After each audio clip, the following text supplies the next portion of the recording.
Бөдене жұмыртқасы асқазан ауруын емдейді. Егер сіз бөдене жұмыртқасын үзбей жейтін болсаңыз, онда саулығыңыз кез келген қауіпті аурумен күресе алады.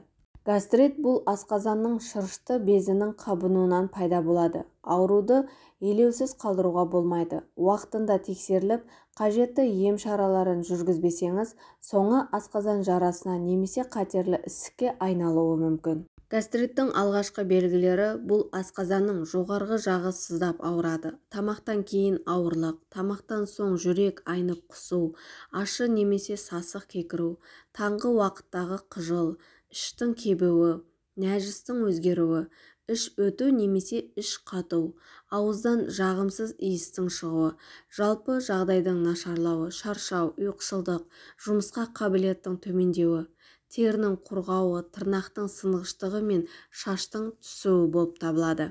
Ең пайдалысы бұл бөдене жұмыртқасы. Аллергияға қарсы азықтардың тізімін толықтыратын бөдене жұмыртқасы адам ағзасына қажетті дәрумендер мен минералды заттардың қайнар көзі десек артық болмас. Осындай бағалы қасиетімен белгілі бұл жұмыртқа асқазан ауруына да емдеуге қабілетті көрінеді. Одан бөлек иммунитетті көтереді әрі ағзаны қуаттандырады.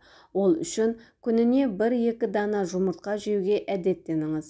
Егер сіз үзбей 2 ай бойы бөдене жұмыртқасын қорек етсеңіз, онда саулығыңыз кез келген қауіпті аурумен күресе алады. Сонымен қатар бөдене жұмыртқасы асқазан жарасы кезінде де өте пайдалы. Аш қарынға күніне ішетін болсаңыз, көп ұзамай нәтижесін де байқауға болады.